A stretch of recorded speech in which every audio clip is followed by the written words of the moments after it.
Right, thanks everyone. George Hull will be the next presenter, and the title of this presentation is Being Itself Colonial? And run for roughly 40 minutes and then a Q&A session afterwards. So over to you, George. Thanks very much, Michael.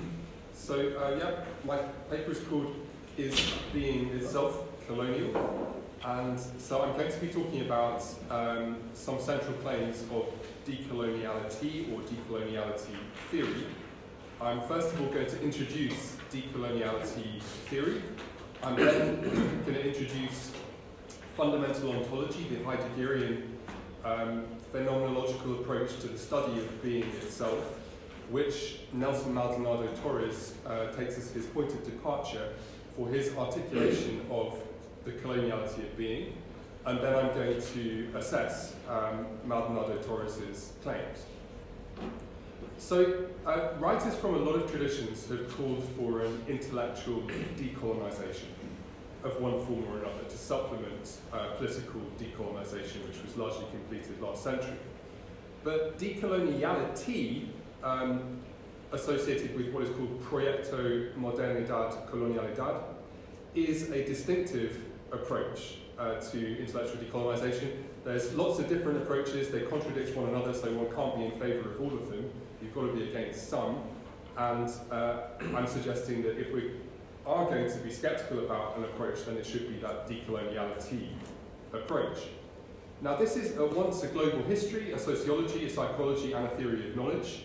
Decoloniality theory urges people of the global south, Asians, Africans, Latin Americans, to de-link.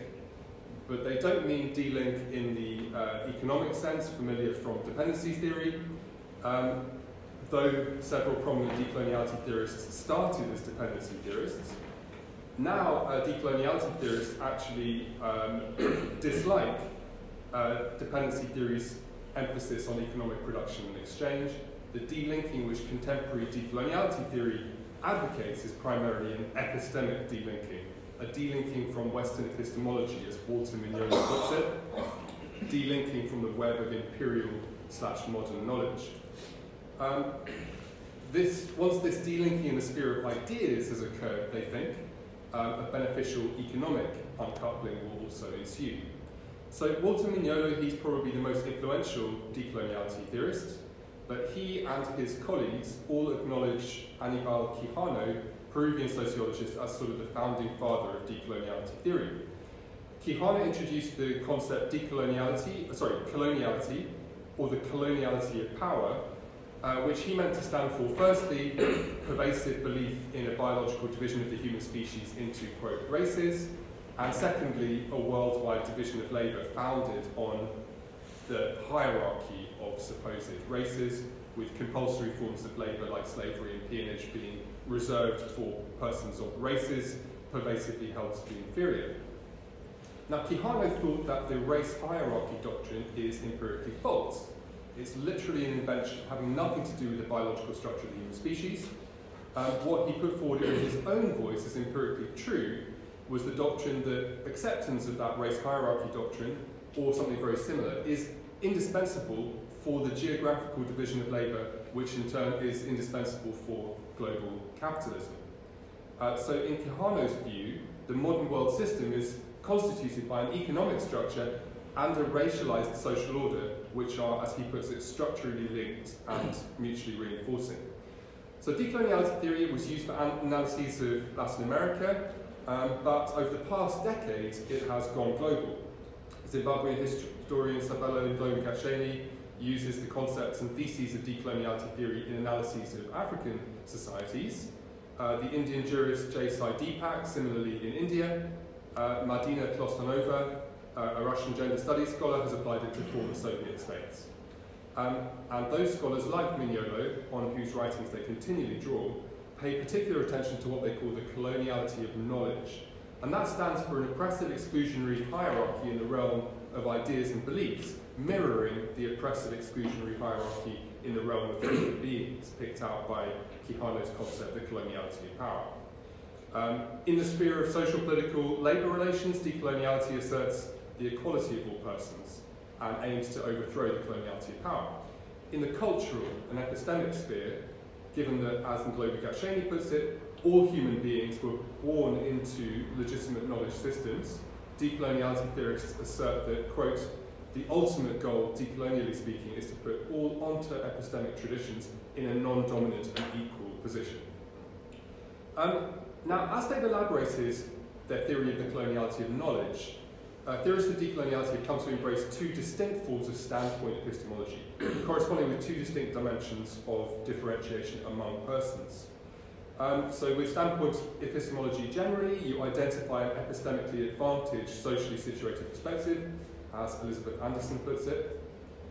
And Elizabeth Anderson, American philosopher, notes that standpoint theories usually claim that the perspective of subordinated social groups have an epistemic advantage regarding politically contested topics related to their subordination relative to the perspectives of the groups that dominate them.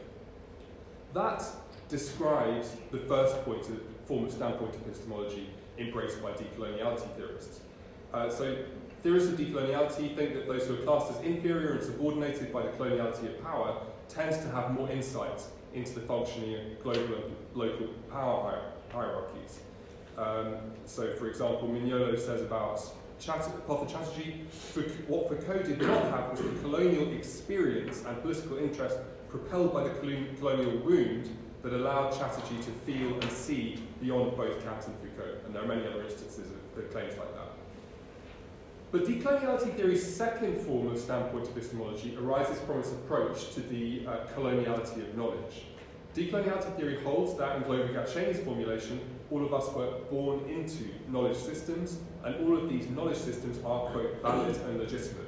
All sources of knowledge are valid within their historical, cultural, and social context, he says. This applies also to Western knowledges, such as the Kantian legacy, as long as, in Mignolo's words, it is reduced to its proper localism and stripped of its imperial/global pretensions. What is unacceptable is, in Maldonado-Torres' words, universalizing Western particularism, or indeed any claim from anywhere in the world to have discovered propositions which are true outright, true no matter where they are believed or by whom. And Quijano himself came round to that way of thinking. Later in his career said nothing is less rational finally than the pretension that the specific cosmic vision of a particular ethne should be taken as universal rationality. Okay. Those 2 forms of standpoint epistemology differ not just as regards which socially situated perspectives they fix on, but also as regards what epistemic status they attribute to the propositions known or believed from the epistemically advantaged vantage point. The first form attributes different degrees of insight into power hierarchies to individuals based on what side of the colonial difference they fall on, i.e. roughly speaking, whether they are classed as white or European, or Asian or African, or indigenous Latin American, and so forth. The second form hinges not on the colonial difference, but on the various ethne-specific knowledges, for example, African modes of knowing, Andean cosmologies, the Spaniards' concept of time, all quotes from decoloniality theorists, which pre-existed the coloniality of power and may yet outlast it. Then, while the insights about global power hierarchies attributed to those on the receiving end of the coloniality of power by the first form of standpoint epistemology are presented as true across the board, after all, they are meant to be the same insights about coloniality as decoloniality theorists put forward in their own voice. The ethne-specific knowledges attributed to different geographical identity groups by the second form of standpoint epistemology are presented as true only in a qualified fashion, true relative to a particular cultural and social context, or their proper localism, as Mignolo likes to say. That qualified epistemic status, truth relative to a geographical identity group, is what Mignolo calls truth in parenthesis, or also pluriversality. In decoloniality theory's pluriversal world, some propositions, quote, are valid for Westerners, that's from Mignolo, but not for others. And presumably, also Mignolo's discussion, Andean time, as he puts it, is valid for Andeans, but not for Westerners who have, as Mignolo asserts, Western time. So contemporary decoloniality theory combines, firstly, an objectivism about the global history and sociology of racialized power relations, into which it holds those, quote, socially located on the oppressed side of the colonial difference to possess superior insight, with, secondly, a relativism about, quote, knowledges and worldviews, or cosmologies, or epistemologies, which it holds to be valid for, but not beyond, the, quote, proper localism of a geographical identity group. Spanish, Andean, African, Euro-American, they're not very consistent often with the labels, or what Quijano calls an ethnie. Theorists of decoloniality highlight the first point, the objectivism about the global history and sociology of power, as what makes their approach different from post-colonial theories and superior to it. Gacchini says, while post-colonial theorists are concerned with dismantling meta-narratives, or maybe I should say with dismantling meta-narratives, decolonial theorists push forward an analysis, a meta-narrative, predicated on questions of power, epistemology, and ontology. But really, I think the tension between that objectivism and the relativism is a severe structural weakness in decoloniality theory, and I'm now not the only person to think that. So their correct assertion, I'm saying in my own voice, correct assertion, that the race hierarchy thesis is outright false, sits uncomfortably beside decoloniality theorists' assertion that the same thesis, the race hierarchy thesis, is part of Western or Euro-American epistemology, and thus presumably true or valid relative to that geographical identity group. It remains unclear relative to which geographical identity group decoloniality theory's master narrative of the coloniality of power is presented as true. If it is outright or objectively true, it follows that when this master narrative features in the knowledges and worldviews attributed to different geographical identity groups, those can be outright or objectively true to that extent, which contradicts their relativism. So this structural tension in decoloniality theory's architecture exists, I would think, because Quijano developed his account of the coloniality of power within the objectivist universalist framework of Marxist dependency theory, while the account of the coloniality of knowledge overlaid upon it by Mignolo, Gacchini, and others, with Quijano's endorsement later in his career, takes for granted a framework of postmodernist relativism. Okay, so when I refer to decoloniality theory, I don't mean all the many and diverse theoretical approaches which call for an intellectual decolonisation. I mean the distinctive combination of theoretical claims which I've just outlined, on which there is consensus among members of Grupo MC, as it's called. They think following decolonisation there needs to be decoloniality, and that's delinking from the colonial matrix of power. The colonial matrix of power is coloniality of power, coloniality of knowledge, and thirdly, what I'm now coming on to, the coloniality of being. So beyond the coloniality of power, the coloniality of knowledge, there is a third constituent of the colonial matrix of power, and it's with this third constituent, the coloniality of being, that decoloniality theory takes its leap into metaphysics, and more specifically into ontology and the question of being. So the remainder of the talk will be focused on this metaphysical dimension of decoloniality theory. I'm going to outline and assess decoloniality theorists' key claims about the coloniality of being. All right, now to read much of what decoloniality theorists have to say about the coloniality of being, one might think that it stands for, if not something social, then something psychological, the subjective feel of, or a qualitative emotional response to being on the receiving end of the coloniality of power and the coloniality of knowledge. Sabella and Gacchini writes, coloniality of being captures the central question of the effect of coloniality on lived experiences of the colonized people, and he gives various examples.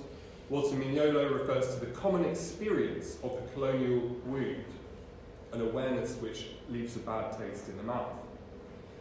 But it's the Puerto Rican philosopher Nelson Maldonado-Torres who, of all decoloniality theorists, has expounded upon the coloniality of being most systematically, and his colleagues in Grupo MC and the adherents of decoloniality theory worldwide consistently cite certain of his works as authoritative on coloniality of being.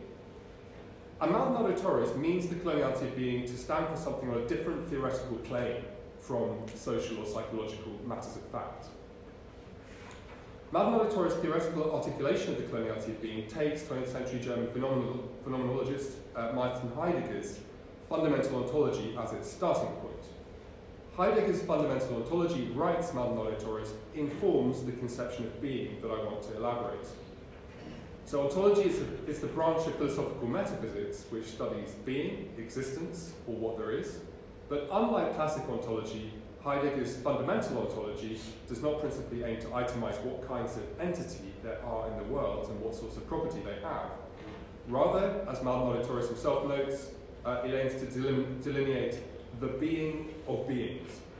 In other words, it seeks to specify of those things which are how they are, we might put it like that, to articulate the manner or manners of their being. Of any given thing that there is, any given entity, fundamental ontology asks what it means for this thing that there is to be. It is in this sense that fundamental ontology is concerned with, as Heidegger puts it, the question about the meaning of being. So I'm going to lay out a bit of stuff which I'm sure is familiar to most people here, but I need to just focus in on a few things for what I'm going to say later. So in Being and Time, to which Maldonado-Torres repeatedly refers in the framing of his own canonical articulation of the coloniality of being, Heidegger, of course, selects, quote, man himself as his point of departure, because each Dasein, a being there or existence, is a special kind of entity. It is a being distinguished by the fact, as Heidegger says, that in its very being, that being is an issue for it. So it's a uniquely well-situated informant, and so Dasein is to be interrogated in the question of its being.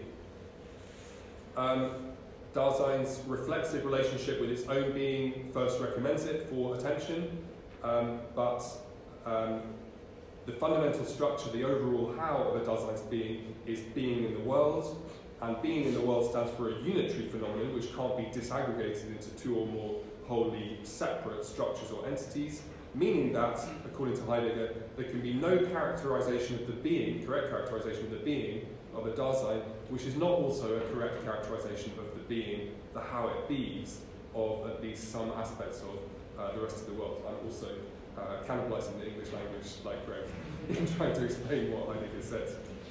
Okay. Heidegger, of course, believes that the great error of phenomenologists before him was to take for granted the primacy of a detached, spectatorial, ratiocinative state of a Dasein, states for which the rest of the world figure merely as objects of contemplation and cogitation. And so, for example, in Edmund Husserl, he criticizes that. For Heidegger, being in the world is always and primarily a practical, purposive way of being.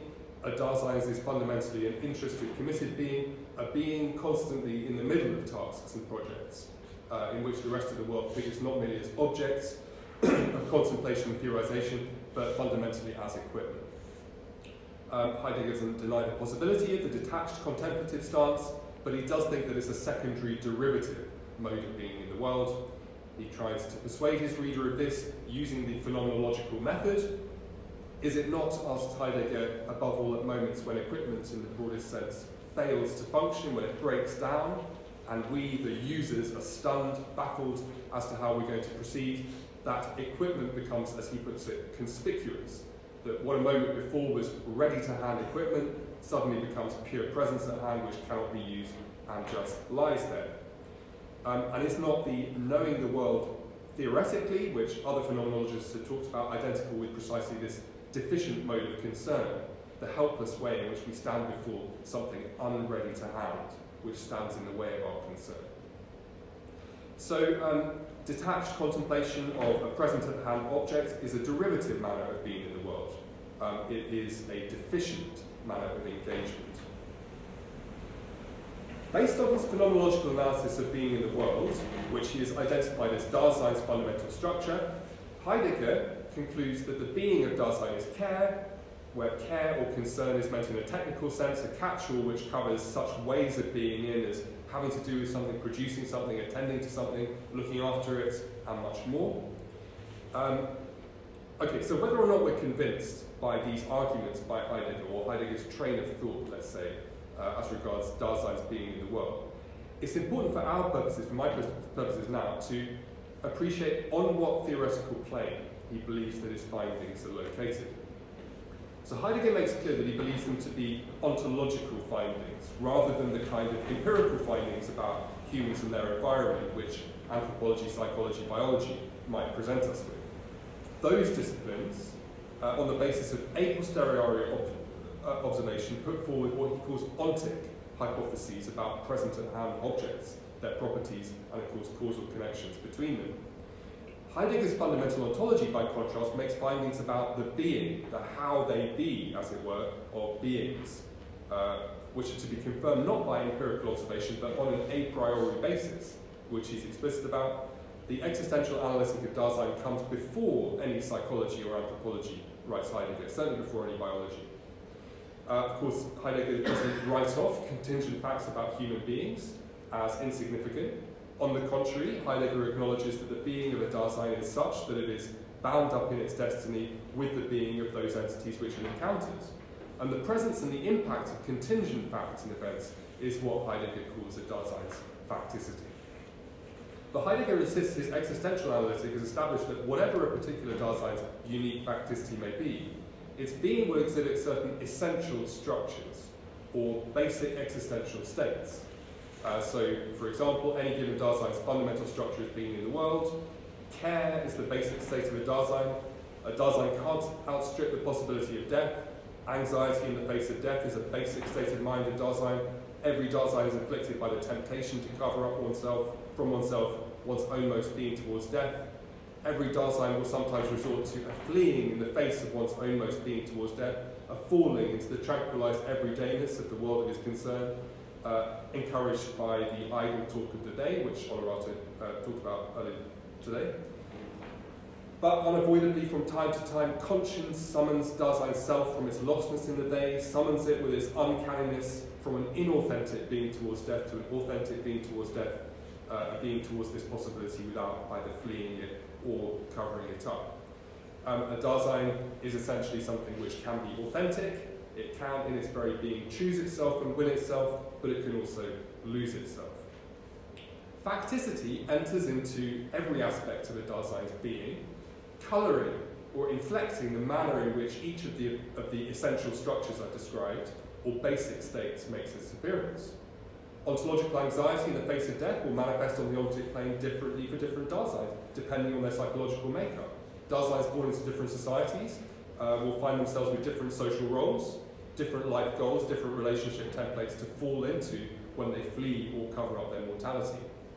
And of course, the tranquilizing talk of the they will vary from place to place.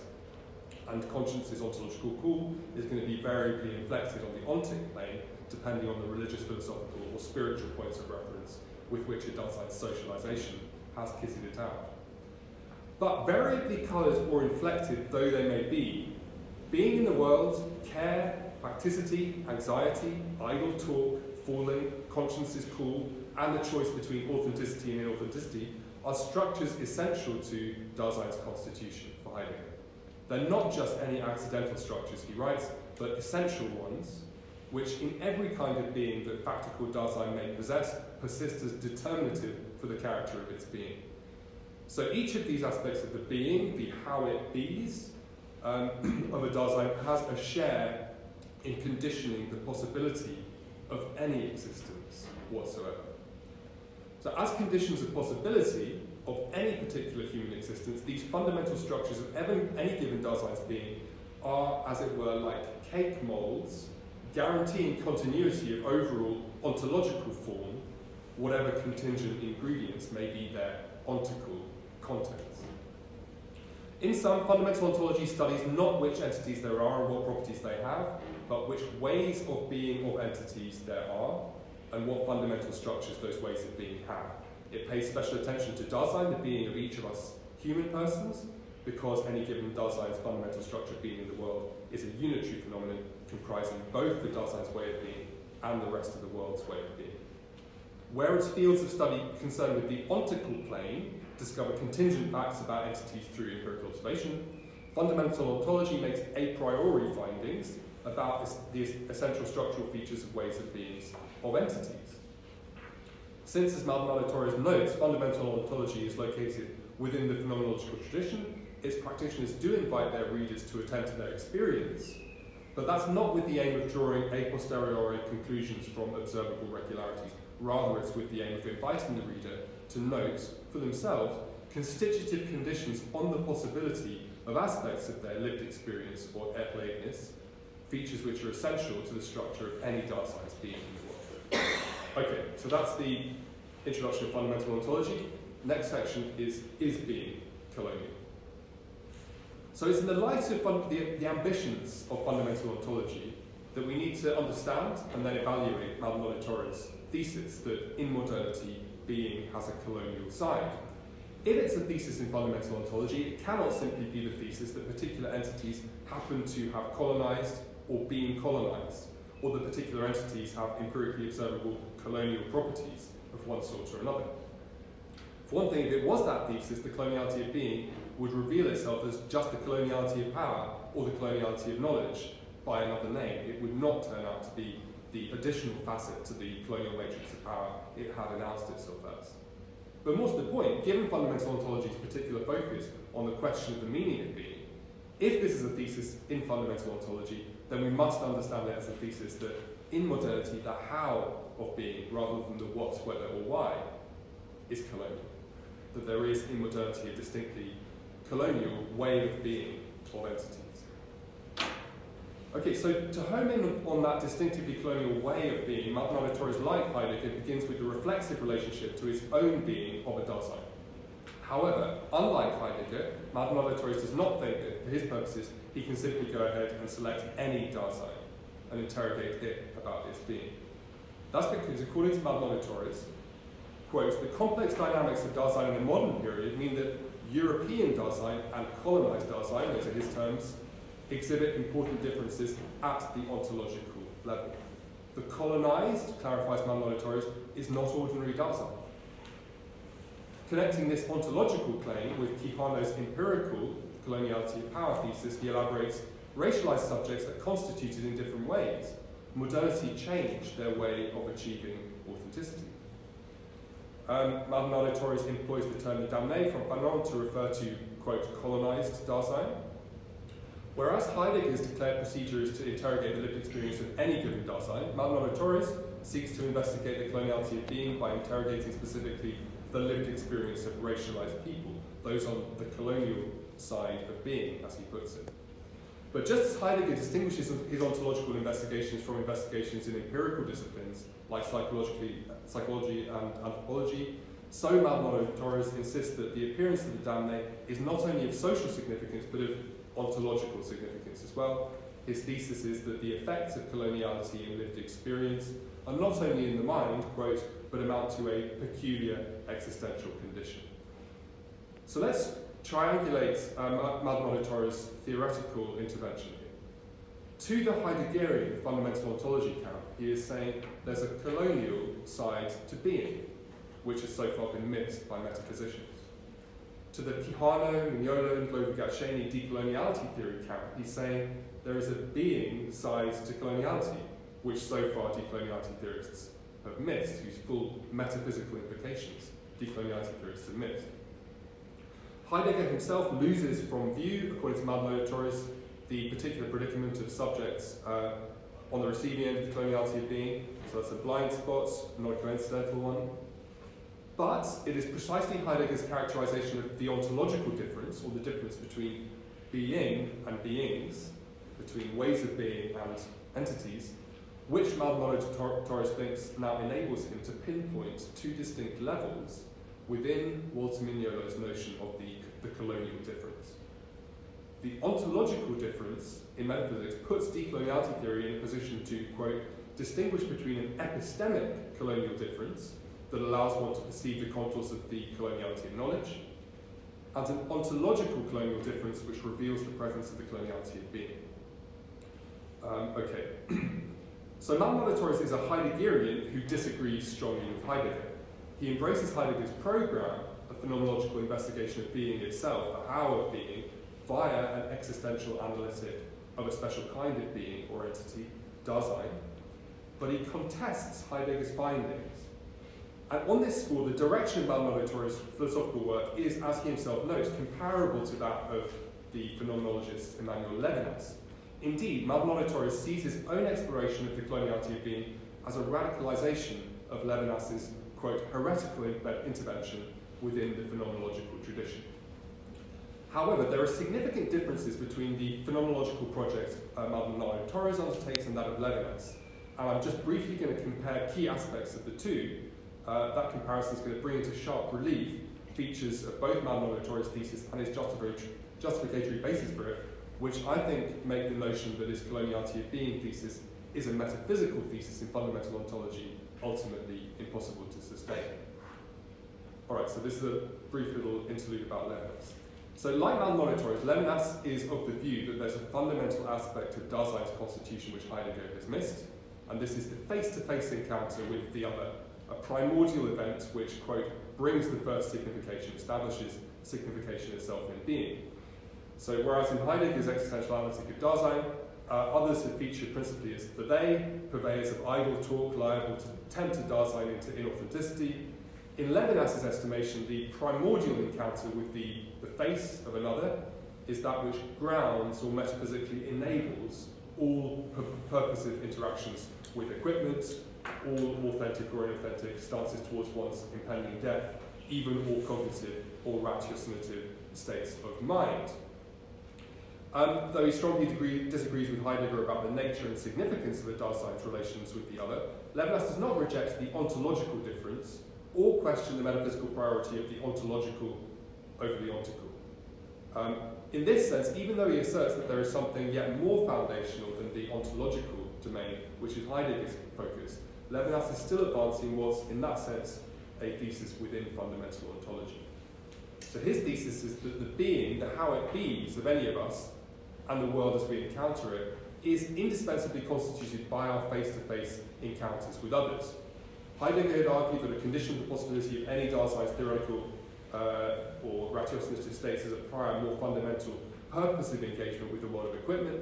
Levinas agrees with Heidegger about this, and agrees in his criticisms of Husserl, but he takes the search for metaphysically necessary conditions one step further, arguing that a condition of the possibility of any Dasein's care-infused purposive engagement with equipment is the primordial event of its face-to-face encounter with the face of the other.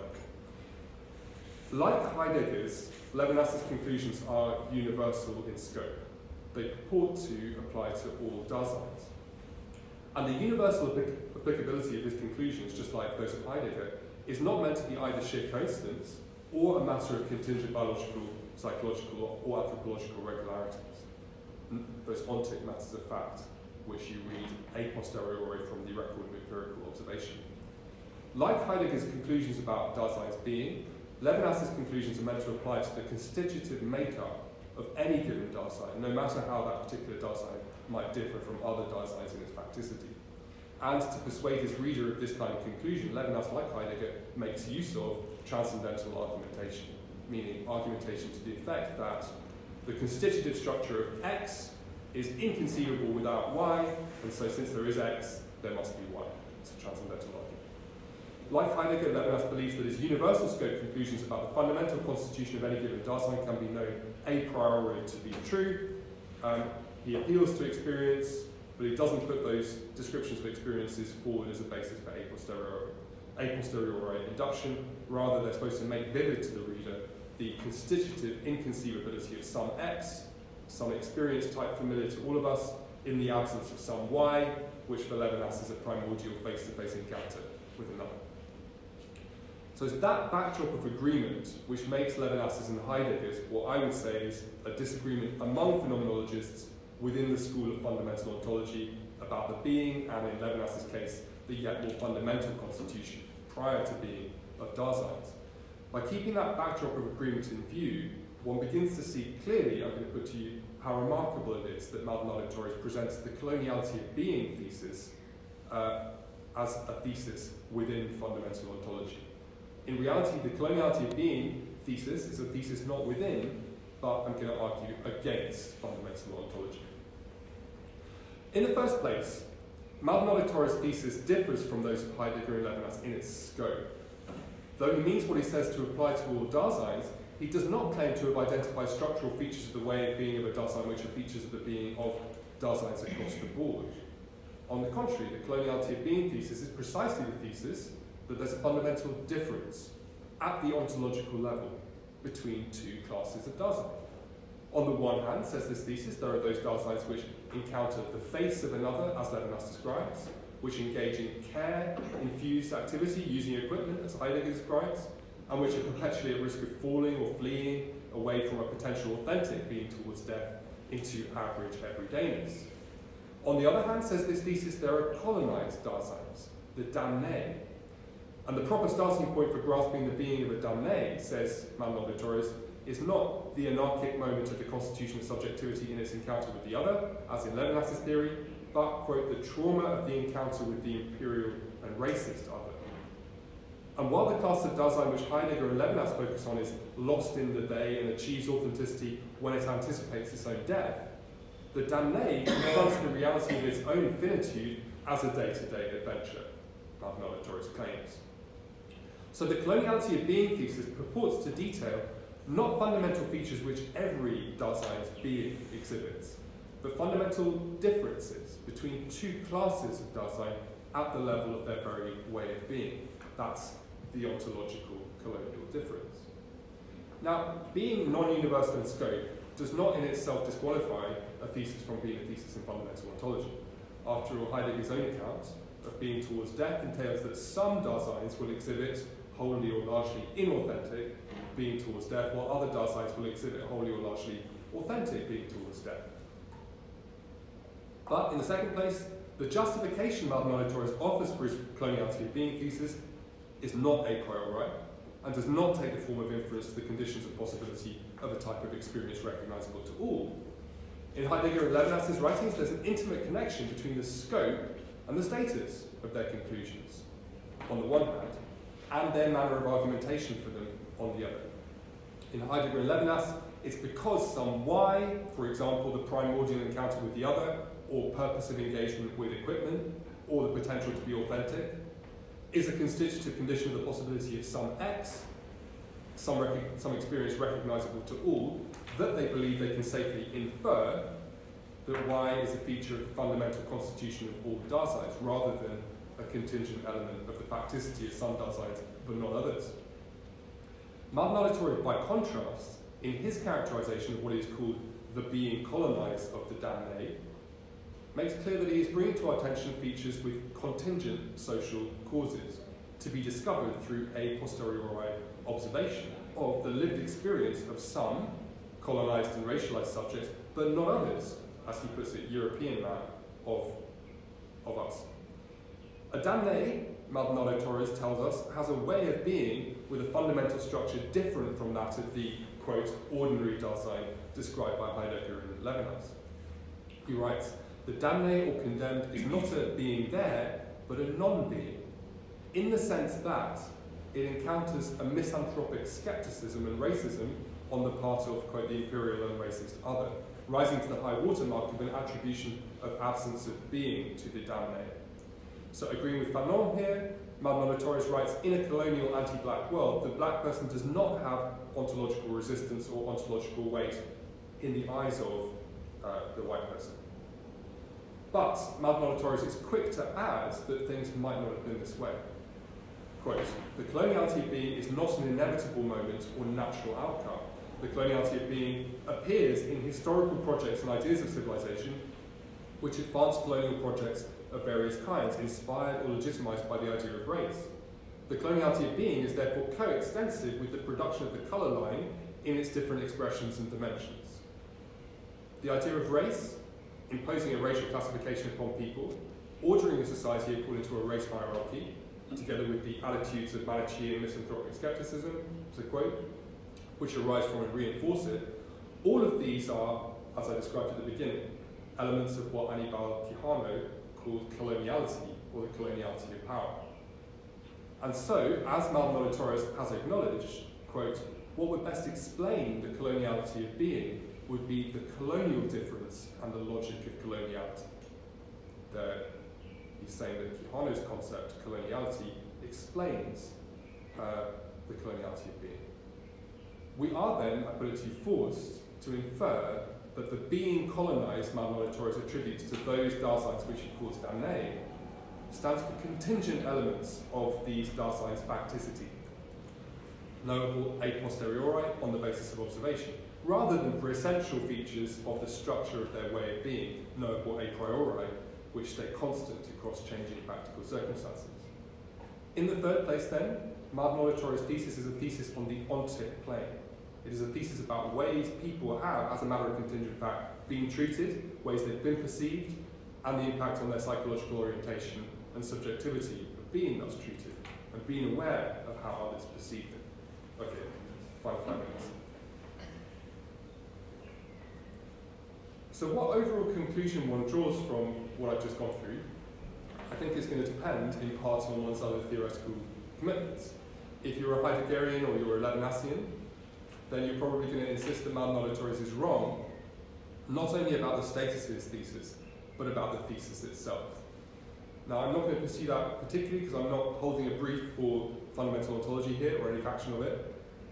And of course, serious concerns have been raised about Heidegger and Levinas's own approaches, but I note that.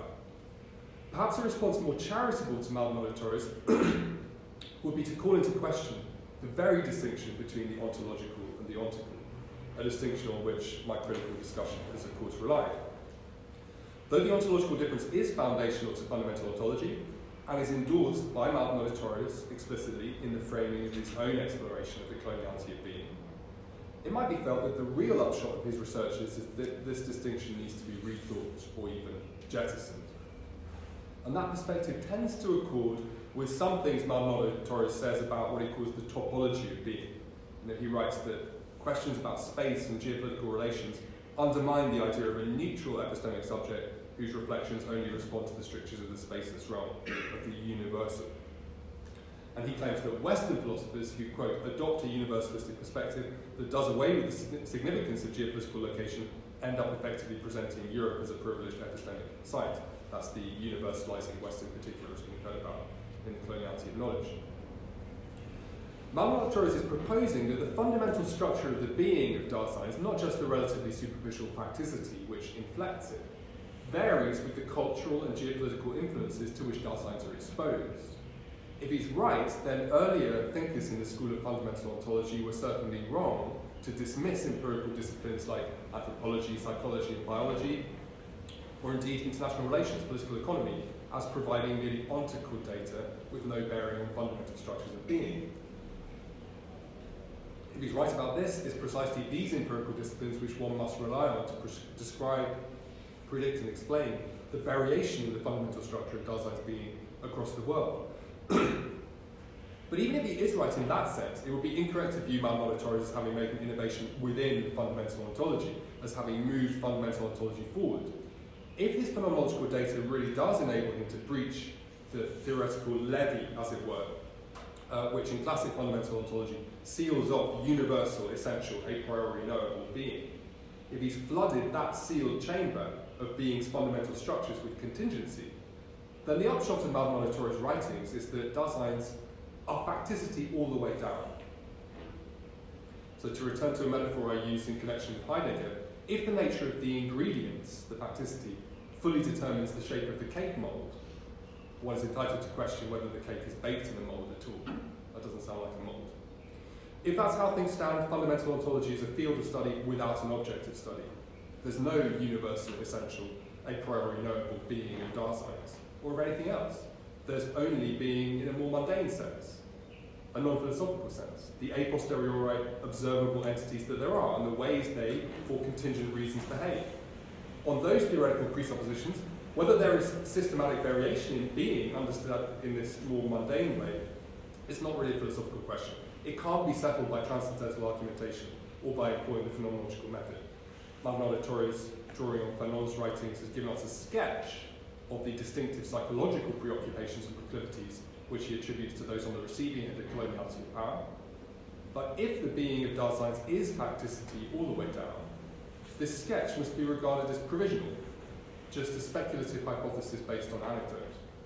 More systematic qualitative research on the relevant populations would be required to determine whether his hunches are correct. Maldonado-Torres' coloniality of being thesis is a thesis not in, but against fundamental ontology. For this very reason, even if the coloniality of being thesis is correct, it does not add the new dimension to decoloniality theory, which it promised. If being has no universal, essential, a priori accessible dimension, but is just what there contingently empirically is, then an account of, quote, the ontological colonial difference is an account of the colonial difference, and just that. There is no philosophical dimension beyond or beneath the historical, geopolitical, social, psychological dimensions of the colonial difference discussed in Quijano and Mignolo's work, for the term ontological to be referring to. Maldonado-Torres' thesis that there is a colonial difference between groups of us at the level of fundamental ontology, it purports to add an extra dimension to decoloniality theory's analysis of the colonial matrix of power. While Quijano's coloniality of power thesis is an empirical thesis. The coloniality of being thesis promised to reveal something about coloniality at a different, deeper, metaphysical level. Given fundamental ontology's foundational ambitions, it might also have been hoped that the coloniality of being would serve as a grounding and justificatory basis for the coloniality of knowledge, which, with its cross-cutting, contradictory forms of standpoint epistemology, is an unsteady load-bearing component in the decoloniality theory edifice as things stand. And it might have been hoped that the ontological colonial difference could explain, clarify, justify the epistemic colonial difference. But I've argued today that the coloniality of being thesis doesn't add a new metaphysical dimension to decoloniality theory. It doesn't explain or justify any of the aspects of decoloniality theory which stand in dire need of explanation and justification. So if Maldonado-Torres' claims about the fundamental differences between colonized Dasein and ordinary Dasein are correct, then there are no ontological truths about Daseins available to constitute the metaphysical dimension with which he aimed to furnish decoloniality theory. Now, proponents of fundamental ontology are undoubtedly going to contest Maldonado-Torres' allegations about the lived experience of these two classes of Dasein, precisely because they have those implications. But as for decoloniality theory, what I've argued is that the coloniality of being thesis leaves everything exactly as it found it.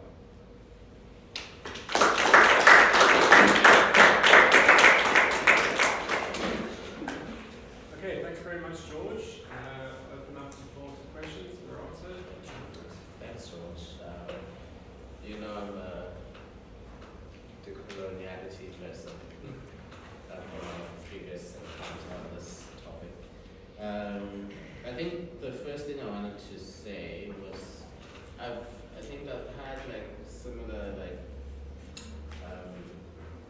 I don't want to say thoughts, but just like doubts about kind of how Heidegger relates the to the ontological, the fundamental ontological plane.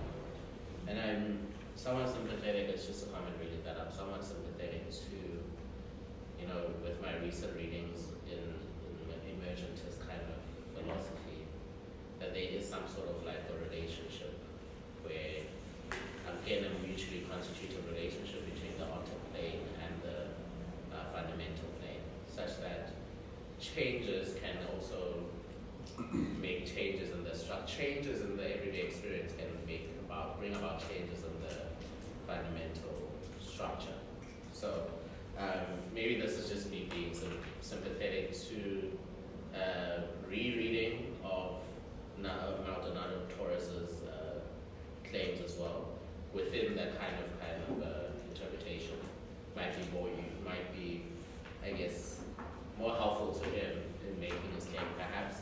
But I think I wanted to focus more on, as a question, more on this, this Fanonian focus of Maldonado-Torres, and I'm also interested in even, interpretations of Fanon by Tendai-Torres, for example, etc. And I was very interested in how a lot of Black existentialism, especially Afro-pessimistic existentialism, tend to conceive of the Black subject as almost simplicit, as a socially dead subject, right? And they'll also say that it's defined by non-being, right, and non-mattering, right? So I found that maybe if I were to go through the Heideggerian fundamental ontology like this whole process that he underlays. To me, as it seems like the black subject firstly encounters their non-being as up for question, as opposed to their being as up for question, right? So that there seems to be an inversion that happens on a structural level, where for the ordinary design, at least taking on this black existentialist picture, for the ordinary design, it seems like what's up for question for them, first and foremost, is their being, but then for the I guess the marginalized design, their question, what's up for question first is their non-being, from which they must find being from. So I think there's maybe an inversion there that might be interesting to talk about.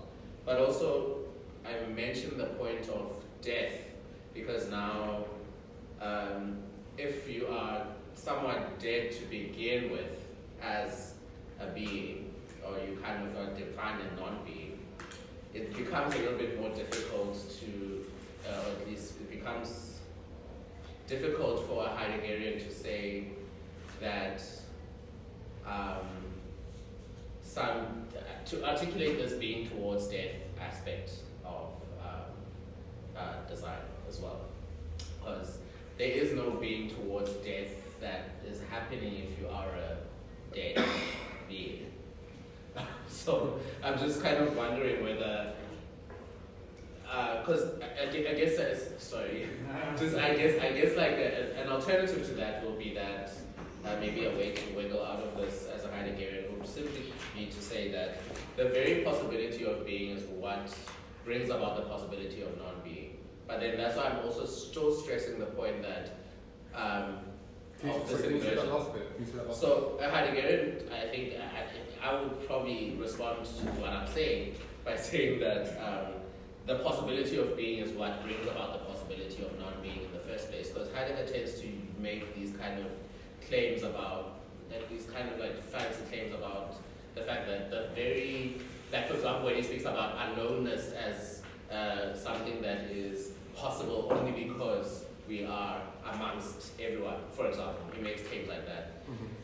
But to me, it's still uncomfortable to kind of run with that kind of frame of thought because of the inversion I was speaking about much earlier, that we immediately, or at least the subject immediately encounters their being differently depending on,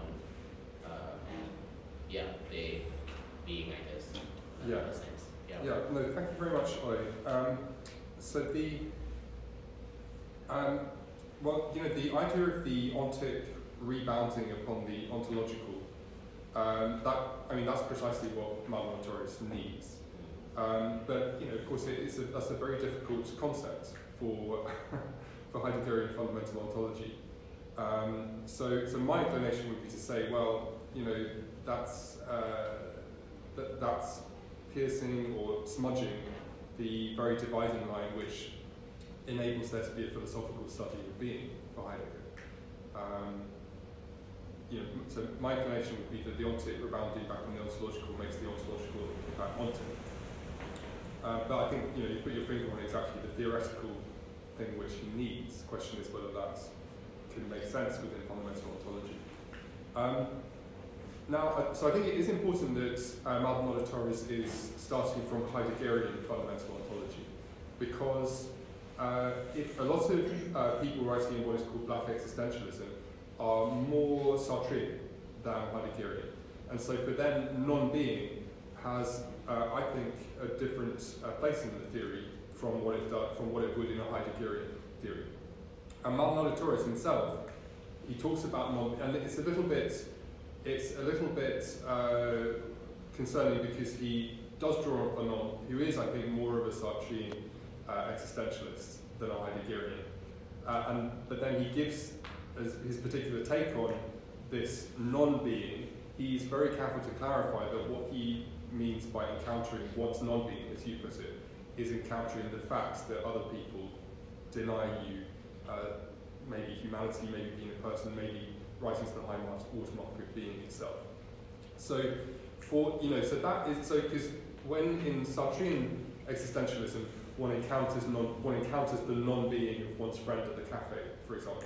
That's something which is happening all the time for Sartre. And that is a metaphysical category, as it were. And so I think that people who write on existentialism, sometimes they mean non-being in that metaphysical sense. But Maldonado-Torres, in his article, he's very explicit that when he's talking about encountering non-being, he's encountering this, what he calls misanthropic, Manichaean skepticism on the part of, noting that one is viewed in a particular way. And that's why I class that under the sort of ontic contingent facts about one's social interactions. So look, I think that it's a rich, so of course, the application of phenomenological work and existentialism to racialized experience is actually a very, very rich field of study which draws on different phenomenologists. And Maldonado-Torres, he's very, very explicit that he's a Heideggerian.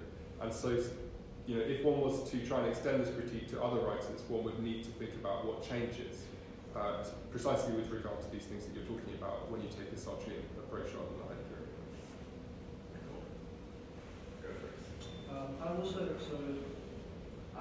I think this boundary is perhaps where the tension lies, but I had this, I guess, preoccupation with the idea of a softer facticity than the ones we originally think of. So harder facticity being, born woman or being a certain height, things that we can't change. And I think that perhaps Heidegger's account doesn't give a rich enough account of some other kind of facticity. In terms of a response that would be within a fundamental ontology, I think if there was any reworking that could be charitable to Maldonado-Torres, it might be a reworking which allows some sort of soft facticity to enter the realm of being and alter it. That seems to me some sort of compromise between the two, because intuitively it does feel as though Maldonado-Torres' thesis that being in the world can change our ontology, in a sense, is something interesting. There is something interesting there.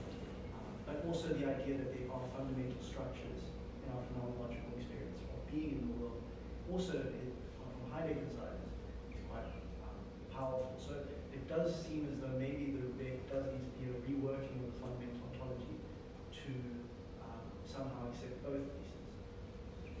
Okay, so can I ask a little bit what you mean, or for you to say a little bit more about what you mean by softer facticity, because you gave the contrast you seem to have in mind is between things you just can't change and things you can, but that can all lie within the ontic plane, right, or the factical plane. Of course, a choice that's going to be a matter of your existential decision. But so that seems to be a distinction within the ontical plane a little bit. What one can change and what one can't change. So how do you conceive of softer? What do you mean by softer facticity? Being an academia in this area, you guys will know how prevalent the idea of social forces, right? In a sense, the larger term might be something like social constructions, but how social forces direct the kind of people that we are, and maybe if we are to take it towards someone like Frankfurt or someone like Strawson, which is free will determinism, is we start out not being in control of what we are, and then we begin to exert some sort of control in that realm. So the softer facticity would be those things which we do begin to have supposedly some. So obviously it enters the realm of free will determinism, which obviously bracket that for now. But at least in terms of the things that we appear to have some sort of control. So it's not just determined by the world, and it's not just transcendence, but there's some level of engagement that we are in control of. That Sure.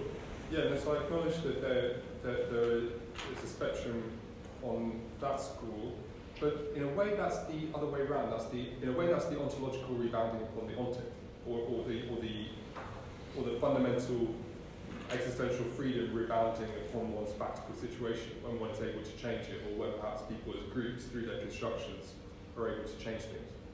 Whereas, as Alonso was saying, what Maldonado-Torres needs is the other way around. The ontic the factical things which we are just confronted with, including how people view us and treat us, rebounding on the ontological. So that's where. So in a sense, it's the other way around that he needs.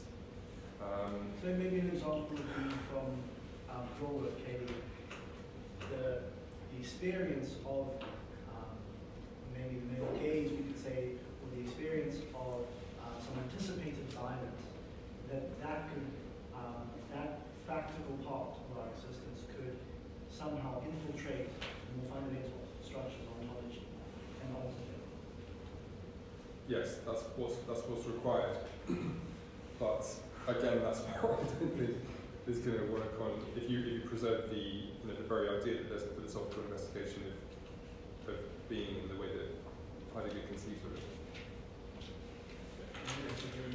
I think I'm asking the same question as the last two.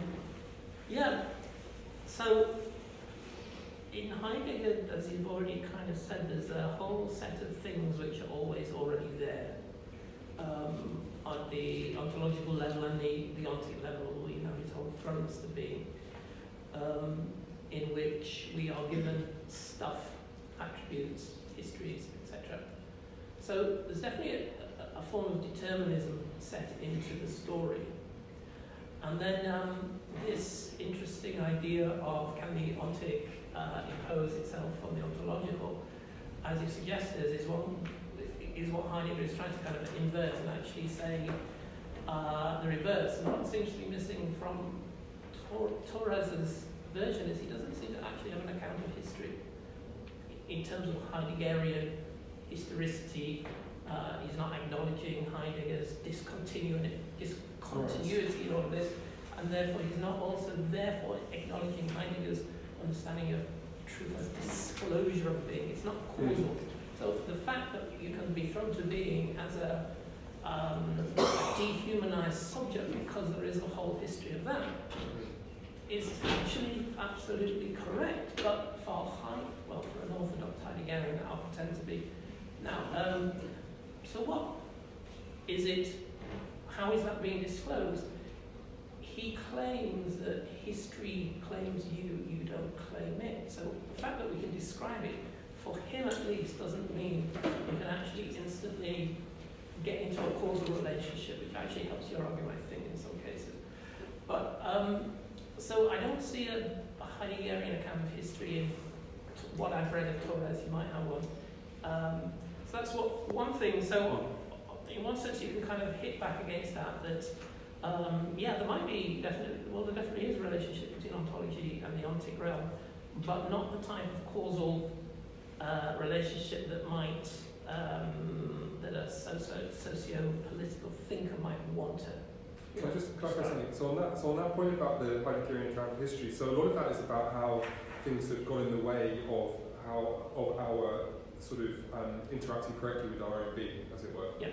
And so you might have hoped Maldonado-Torres would place a lot of the things that he says in that kind of realm. Yeah. Is that the point you're making? Well, if you follow Heidegger, then the history of being is the forgetting of being. Right. Yeah. So, do I forget whole sets of civilizations? Yeah. He could attempt to actually include the treatment of black people in a deep forgetting of being. And actually his account might have more resonance in that sense. Right. And it might relate to people like Eduardo Buisson that talk in a much different register, and I think it's always more powerful about the abyssal beginning of what it is to rewrite a story, and not particularly maybe for Black Africans, but definitely for the Afro-Americans, the Middle Passage. There's some really interesting stuff whereby he seems to almost have a more, well, I don't think he's focusing on Heidegger, but there's a relationship you can describe, I think, in a more powerful way. But that said, Heidegger does think that history affects ontology. Modernity and technology is his key line, but actually our misinterpretation of being entirely affects our access to ontology. So he does kind of have this account of an interaction between worldness and deep ontological possibilities. but it's at a much wider level, and he could always say that this isn't an account of kind of human action. His claim is, at least, that this is the gift of being, giving those possibilities to each individual epoch. So I think there is some recognition of an interaction, but I don't think it's that socio-political version. Right. Yeah. No, thank you very much. And so, because in a way you might have thought that Maldonado-Torres would present some of his conclusions about the impact of social and psychological things at that level about impeding access to being, that sort of thing, and that which is in itself not the fundamental structure of being. It's rather that you somehow that you lose the fundamental structure from being from being. Yes. And there are various reasons for which that could happen. For Heidegger, it's mainly because Descartes made us think that we were just observing three-dimensional axes the whole time. But for somebody else, it could be rather, the sociological position that you put in makes you not have access to being in a certain way. Now with the technology thing, where that changes our access to ontological possibility, my understanding was that it doesn't actually change those ontological possibilities in themselves. It just means that we, as a matter of fact, can't actualize them. So, is that not what you think? I think that there's Craig probably has a few things to say about this also, okay. But I think that there seems to be, Heidegger really talks about the impossibility of technology.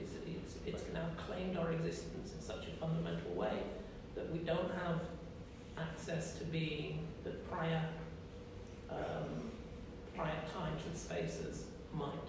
So it definitely gives you more of a one-way street. Okay. So you think that might open the way to two fundamental kinds of being in the world? I don't know, because then you're actually you're going into a very specific bifurcation of a set of human beings now only have those possibilities. That's right. But what Torres seems to me be more closer to is Freud and his account of ontogenesis versus phylogenesis, whereby evolutionary occurrences in ontic space can feed back into the ontogenetic development of a species. So yes, ontic occurrences happen and they are absorbed into your future development.